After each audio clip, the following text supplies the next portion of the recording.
तो आज हम बनाने लगे हैं फ्रूट चाट, जिसको बनाना बहुत ही आसान है और जो सेहत के लिए भी बहुत ज़्यादा मुफीद होती है। और स्पेशली बच्चों के लिए तो ये फ्रूट चाट बहुत ही बेस्ट है। जो बच्चे फ्रूट शौक से नहीं खाते उनके लिए भी। तो स्टार्ट करते हैं जी अपनी आज की रेसिपी। बिस्मिल्लाहिर्रहमानिर्रहीम। फ्रूट चाट बनाने के लिए यहाँ पर मैंने एप्पल लिया है। एप्पल को मैंने बारीक बारीक इस तरीके से काट लिया था।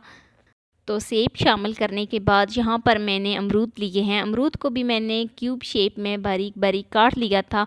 कटिंग जो होती है वो बहुत अहम होती है। मैंने जो चीज़ें भी काटी हैं उनका एक ही साइज़ रखा है। तो यहाँ पर मैंने केला लिया है। तो केले को भी मैंने इस तरीके से राउंड शेप में कटिंग कर लिया है। तो अब हम इसमें केला शामिल करेंगे। तो यहाँ पर मैंने थोड़ी सी गाजर ली है। अब हम इसमें गाजर शामिल करेंगे।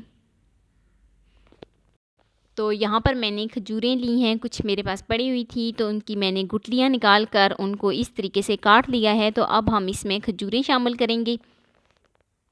बहुत ही प्यारा सा टेस्ट आता है फ्रूट चाट में खजूर शामिल करने से। तो खजूरें डालने के बाद तो थोड़ी सी मैंने किशमिश ली है। किशमिश को मैंने भिगो के रख दिया था साफ़ करके अच्छे तरीके से। तो 1 घंटा मैंने इसको भिगो के रखा है। तो अब हम इसमें किशमिश डालेंगे। तो यहाँ पर मैंने ऑरेंज लिए हैं 3 अदद, इनका रस निकाल कर वो शामिल करूँगी। तो ऑरेंज जूस जो है वो हमारी फ्रूट चाट की जो जायका है उसको 4 चांद लगा देगा। तो यहाँ पर मैंने ऑरेंज जूस लिया है। अब हम इसमें ऑरेंज जूस शामिल करेंगे।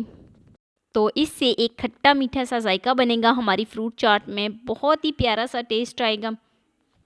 तो सारे फ्रूट्स शामिल करने के बाद अच्छे तरीके से मिक्स कर लेंगे, ताकि जो हमने इसमें ऑरेंज जूस शामिल किया है वो अच्छे तरीके से सारे फ्रूट्स के अंदर एब्ज़ॉर्ब हो जाए। तो अच्छे तरीके से मिक्स कर लेते हैं।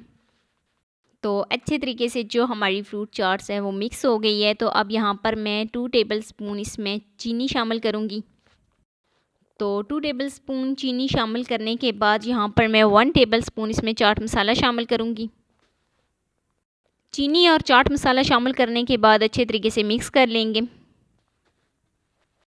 आप भी इस तरीके से ज़रूर ट्राई कीजिएगा। मैं उम्मीद करूँगी कि मेरी वीडियो आपको पसंद आएगी। तो चीनी शामिल करने के बाद यहाँ पर अब हम इसको 5 मिनट के लिए रेस्ट पे छोड़ देंगे कवर करके, ताकि जो हमने इसमें चीनी शामिल की है वो अच्छे तरीके से हमारी फ्रूट चाट में एब्ज़ॉर्ब हो जाए। तो 5 मिनट हो गए और चीनी जो है वो एब्ज़ॉर्ब हो गई है। तो बहुत ही आसान तरीके से मैंने आपके साथ फ्रूट चाट की रेसिपी शेयर की है। मैं उम्मीद करती हूँ कि मेरी मुख्तसर सी वीडियो आपको पसंद आई होगी। अगर वीडियो अच्छी लगी हो तो लाइक कर दीजिएगा। फर्स्ट टाइम है चैनल पे तो चैनल को सब्सक्राइब कर दीजिएगा। मिलते हैं नेक्स्ट वीडियो में एक नई रेसिपी के साथ। अपना बहुत सारा ख्याल रखना। अल्लाह हाफिज़।